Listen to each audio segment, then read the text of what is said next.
জয় শ্রীকৃষ্ণ। রাধে রাধে। বন্ধুরা, প্রত্যেক বছর আষাঢ় মাসের শুক্লপক্ষে পালন করা হয় প্রভু জগন্নাথ দেবের রথযাত্রা, যা এবছর 2024 সালে আগামী 6 জুলাই মানে 31শে আষাঢ় শনিবার দিন ভোর 4:04 থেকে পরের দিন 7 জুলাই রবিবার ভোর 4:33 পর্যন্ত চলবে দ্বিতীয়া তিথি।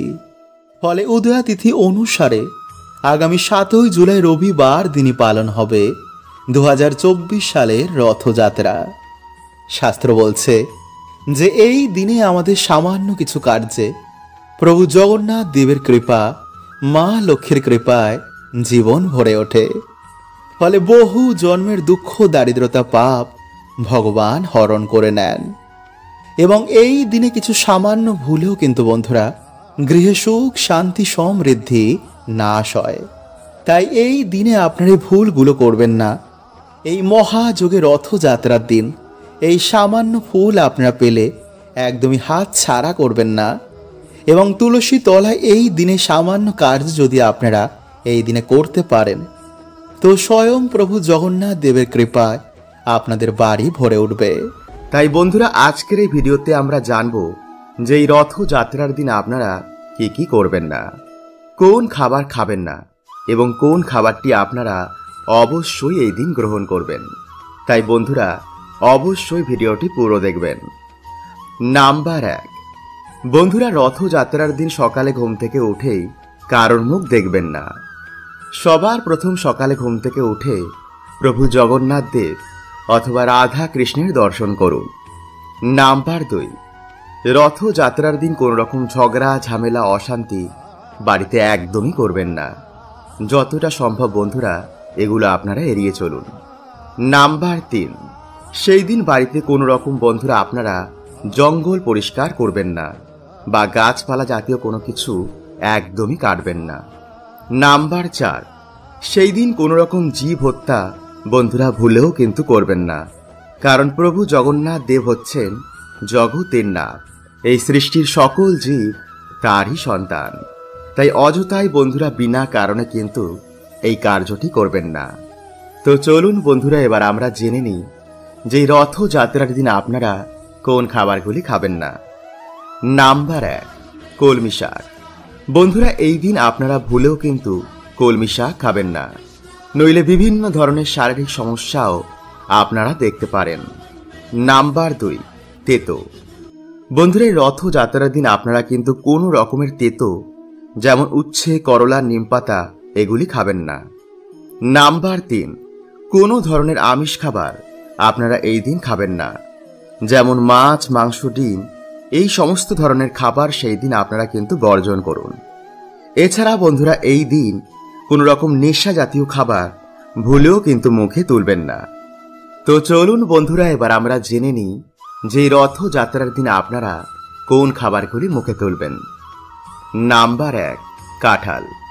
বন্ধুরা, প্রভু জগন্নাথ দেবের খুবই প্রিয় ফল হচ্ছে এই কাঁঠাল। তাই বন্ধুরা আপনারা অবশ্যই বাড়িতে একটি কাঁঠাল এনে প্রভু জগন্নাথ দেবকে অবশ্যই অর্পণ করবেন। এছাড়াও যদি আপনারা বাড়িতে ভোগ রান্না করে প্রভুকে অর্পণ করেন তবে তো খুবই ভালো, কিন্তু অবশ্যই যেন বন্ধুরা কাঁঠাল আপনারা সেই দিন গ্রহণ করবেনই করবেন। নাম্বার 2, মগজ নাড়ু। বন্ধুরা, প্রভু জগন্নাথ দেবের একটি প্রিয় মিষ্টি হচ্ছে এই মগজ নাড়ু। তাই আপনারা পারলে অবশ্যই সেই দিন বাড়িতে এই নাড়ু বানিয়ে প্রভু জগন্নাথ দেবকে অর্পণ করতে ভুলবেন না, কারণ নাড়ু খেতে প্রভু খুবই ভালোবাসেন। নাম্বার 3, বন্ধুরা, এই দিন আপনারা বাড়িতে কর্পূর কিনে প্রভু জগন্নাথ দেবের মূর্তিতে কর্পূর আরতি করতে একদমই ভুলবেন না। তাই এই দিনে সব থেকে যে রাশিগুলো ভাগ্যশালী হচ্ছে তার মধ্যে প্রথম হচ্ছে কন্যা রাশি। বন্ধুরা, এই সব রাশির জাতকদের সূর্য 10ম ঘরে প্রবেশ করছে, যার ফলে আপনাদের দেশ বিদেশে ভ্রমণের সুযোগ আসবে, মানে আপনাদের ভ্রমণ যোগ তৈরি হয়েছে। এছাড়া কেরিয়ারে আপনাদের একটি বড় গ্রোথ আসবে, মানে কর্মক্ষেত্রে আপনারা নতুন দায়িত্ব পেতে পারেন এবং তা যদি আপনারা সঠিকভাবে কাজে লাগাতে পারেন তো আপনাদের পদোন্নতির সাথে সাথে বেতন বাড়ারও কিন্তু একটি সুযোগ আসবে। এছাড়া এই সময় বন্ধুরা শনি ও বুধের জুটিতে এক মহা সংযোগ তৈরি করেছে, যার ফলে এই সব রাশির মানুষের হাতে প্রচুর অর্থ, মান সম্মান বৃদ্ধি, নতুন চাকরি এবং ব্যবসায় উন্নতির যোগ রয়েছে। নাম্বার 2, সিংহ রাশি। বন্ধুরা এই সব রাশির জাতকদের সূর্য একাদশ ঘরে প্রবেশ করছে, যার ফলে এটি আপনাদের জন্য কোনো আশীর্বাদের থেকে কম নয়। কারণ বন্ধুরা আপনাদের মনে থাকা ইচ্ছা, আপনাদের পরিকল্পনা এবার অবশ্যই সফল হবে। আপনাদের অর্থ উপার্জন করার ইচ্ছা এবার অবশ্যই পূর্ণ হবে। আপনাদের ভ্রমণের ইচ্ছাও তাড়াতাড়ি সফল হবে। কর্মক্ষেত্রে আপনারা নানা রকম সুযোগ সুবিধা পাবেন। নাম্বার 3, মেষ রাশি। বন্ধুরা এই রাশির জাতকদের সূর্য তৃতীয় ঘরে প্রবেশ করেছে, যার ফলে আপনাদের এই সময় মনোবল এবং সাহস বাড়বে। সরকারি চাকরিজীবীদের জন্য এই সময় অত্যন্তই শুভ। এছাড়া এই রাশির মানুষদের অর্থনৈতিক ক্ষেত্রে ভালো সাফল্য আসবে, অর্থ লাভের সুযোগ বাড়বে। মানুষের সাথে ভালো সম্পর্ক গড়ে থাকার জন্য আপনারা সর্বকাজেই সফল হবেন। পরিবারে আবার আপনাদের সুখ শান্তি ফিরে আসবে। নাম্বার 4, কুম্ভ রাশি। বন্ধুরা এই রাশির জাতকদের সূর্য পঞ্চম ঘরে প্রবেশ করেছে, যার ফলে চাকরিজীবী এবং ব্যবসায়ীদের জীবনে অর্থনৈতিক সমৃদ্ধি বাড়বে। ব্যবসায় আপনারা ভালো লাভের মুখ দেখবেন। এছাড়া সূর্যের প্রভাবে আপনাদের মনোবল, মান সম্মান এবং পরিবারে সুখ সমৃদ্ধি বাড়বে। নাম্বার 5, কর্কট রাশি ও মকর রাশি। বন্ধুরা এই 2 রাশির জীবনও কিন্তু এবার অত্যন্ত শুভ হতে চলেছে। দীর্ঘদিন ধরে আটকে থাকা কাজে তারা এবার সফলতা পাবে এবং অর্থনৈতিক পরিস্থিতি আগের তুলনায় তাদের অনেক ভালো হবে। এছাড়া বন্ধুরা বাকি রাশি যারা রয়েছেন, প্রভু জগন্নাথের কৃপায় কিন্তু আপনাদের আগের তুলনায় অনেক ভালো দিন আসছে। তাই ভক্তি মনে বন্ধুরা যাওয়ার আগে একবার মন থেকে বলুন জয় জগন্নাথ। বন্ধুরা বাড়িতে মা লক্ষ্মীর আগমনের জন্য এই বিশেষ টোটকাটি যদি আপনারা করেন তো 21 দিনের মধ্যেই আপনারা সুফল পাবেনই পাবেন। আপনাদের আর্থিক ভাগ্য চমকাবেই। তাই এই মাসে কিন্তু বন্ধুরা এই কার্যটি করতে আপনারা একদম ভুলবেন না। কারণ এই বিশেষ টোটকাটি বন্ধুরা আপনাদের জীবনে যে দুর্ভাগ্য দরিদ্রতা লেগেই রয়েছে তা নাশ করে দেবে। ফলে আপনাদের আর্থিক উন্নতি হবেই হবে। আপনাদের জীবনে সুখ শান্তি আবার ফিরে আসবে। চারিদিক থেকে আপনাদের বাড়িতে সৌভাগ্য, কর্মযোগ, ব্যবসায় উন্নতি এই সব কিছুতে আপনারা খুশির খবর পাবেন। মা লক্ষ্মী সদৈব আপনাদের বাড়িতে আপনাদের রক্ষা করবেন। কোন রকম নেগেটিভ শক্তি, অলক্ষ্মীর প্রভাব আপনাদের বাড়িতে থাকবে না। তাই ভক্তি ও পুরো নিষ্ঠার সাথে মা লক্ষ্মীর কৃপা প্রাপ্ত করার জন্য আপনারা এই সামান্য কার্যটি বন্ধুরা আপনারা একটি বার করে দেখুন। যদি মায়ের ওপর ভক্তি রাখেন এবং ভক্তি সহকারে যদি আপনারা এই কার্যটি করেন তো অবশ্যই বন্ধুরা আপনারা কিন্তু সুফল পাবেনই পাবেন। তাই চলুন বন্ধুরা এবার আমরা জেনে নিই যে কোন সেই বিশেষ প্রক্রিয়াটি এবং সঠিকভাবে কিভাবে আপনারা এই প্রক্রিয়াটি করবেন।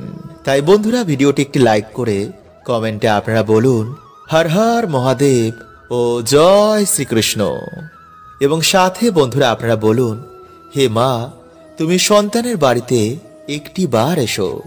বন্ধুরা যেই দিন আপনারা এই প্রক্রিয়াটি করবেন সেই দিন সকাল সকাল ঘুম থেকে উঠে স্নান কার্যটি করে ফেলবেন। মানে সকাল সকাল আপনারা শুদ্ধ হয়ে যাবেন। এরপর আপনারা ঠাকুর ঘরে গিয়ে একটি প্রদীপ জ্বালিয়ে আপনারা সকালে যে মন্ত্র জপ করেন, মানে আপনারা যে গুরু মন্ত্র জপ করেন তা জপ করে ঈশ্বরের আশীর্বাদ নিয়েই দিনটি শুরু করবেন। এবং সেই দিনে আপনারা বন্ধুরা কোন রকম আমিষ, মদ্যপান এগুলো সেবন করবেন না। এরপর সন্ধেবেলায় আপনারা বাড়িতে যেমন পুজো অর্চনা করেন তেমনই করবেন। কিন্তু পুজোর সময় বন্ধুরা আপনাদের এই 4টে জিনিস আরও নিতে হবে। আর সেই জিনিসগুলো হচ্ছে লাল চেরি কাপড়, সুপারি, একটি 1 টাকার কয়েন এবং একটি হলুদের গাঁট। এই 4টে জিনিস আপনারা মা লক্ষ্মীর চরণে অর্পণ করে দেবেন এবং আপনাদের সামর্থ্য অনুযায়ী আপনারা নৈবেদ্য, ফুল ফল মাকে অর্পণ করুন। মায়ের সামনে একটি ঘিয়ের প্রদীপ জ্বালান। যারা পারবেন না তারা সামান্য তেলের প্রদীপ যদি মাকে সেই দিন অর্পণ করতে পারেন তা অবশ্যই করুন। এরপর পুজো অর্চনা হয়ে যাওয়ার পর আপনার এই মন্ত্র দুটি আপনারা 11 বার, 21 বার, 51 বার বা 108 বার জপ করবেন। আপনাদের যতটা সময় রয়েছে, যেমন আপনাদের টাইম তেমন অনুযায়ী আপনারা জপ করবেন। আর সেই মন্ত্রগুলো হলো ওম ভগবতে বাসুদেবায় নমঃ, ওম লক্ষ্মী আয় নমঃ। বন্ধুরা, এইভাবেই আপনারা দুটি মন্ত্র পরপর পাঠ করবেন। এরপর আপনারা মায়ের চরণে যে 4টে জিনিস রেখেছেন তা তুলে নিয়ে গিয়ে সেই লাল চেরির কাপড়ের মধ্যে সেগুলোকে ভালো করে বেঁধে আপনাদের বাড়ির যে ঈশান কোণ রয়েছে সেখানে গিয়ে আপনারা মাটি খুঁড়ে সেই কাপড়ের পুটুলিটি আপনারা মাটির তলায় পুঁতে দিন।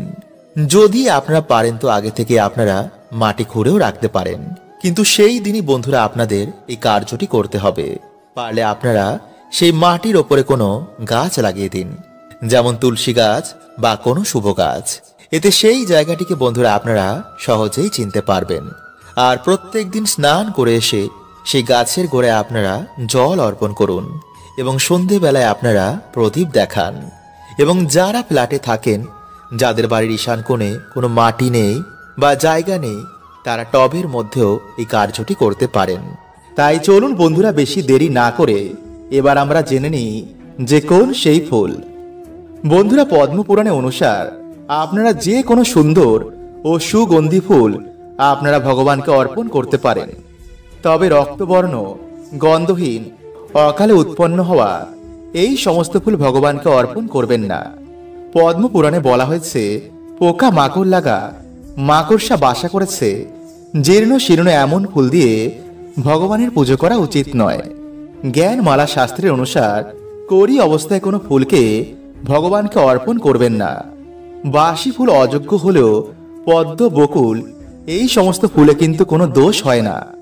শাস্ত্রের অনুসারে কিছু ফুল ভগবানকে অর্পণ করতে বারণ করা হয়েছে, আর তা হল ধুতুরা, অর্ক, করবী, ঝিষ্টি, গিরিকর্ণিকা, কষ্টকারী, শালমলি, শিরিষ, কালকুটজ এই সমস্ত ফুল ভুলেও ভগবান শ্রীকৃষ্ণকে অর্পণ করবেন না।